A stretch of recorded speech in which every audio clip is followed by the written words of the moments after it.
जय श्रीराम। छत्रपती श्री शिवाजी महाराज की जय। सज्जन हो, आज तिथीप्रमाणे छत्रपती श्री शिवाजी महाराज यांची जयंती आपण साजरी करतो आहोत।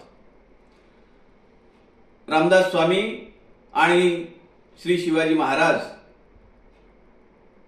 यांचा संवाद, यांचा संपर्क आपल्या सगळ्यांना माहिती आहे।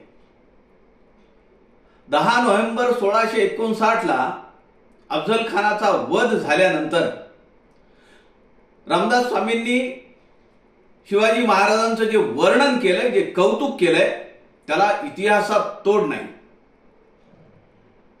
समर्थ रामदास स्वामी म्हणतात, यश कीर्ती प्रताप महिमा उत्तम गुणासी नाही तुलना, नाही दुसरी उपमा देणे ईश्वराचे। खानाचा वध झाल्यानंतर ते मिळालेलं यश, हिंदवी स्वराज्याची कीर्ती प्रताप, याचा महिमा किती वर्णन करावा, याला दुसरी उपमा नाहीये, देणे ईश्वराचे। समर्थ पुढे म्हणतात, धर्म स्थापनेचे नर ते ईश्वराचे अवतार झाले आहेत, पुढे होणार देणे ईश्वराचे। ही सगळी भगवंताची तुमच्यावर असलेली कृपा आहे, विशेष तुळजा भवानीची तुमच्यावर कृपा आहे। आपण धर्मस्थापनेचे नर आहात। समर्थ रामदास स्वामींनी धर्मस्थापनेचे नर हा शब्द फक्त 2 वेळा वापरला।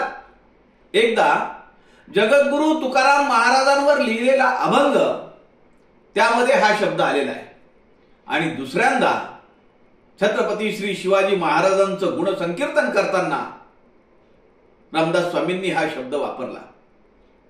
आपण ईश्वराचे अवतार आहात।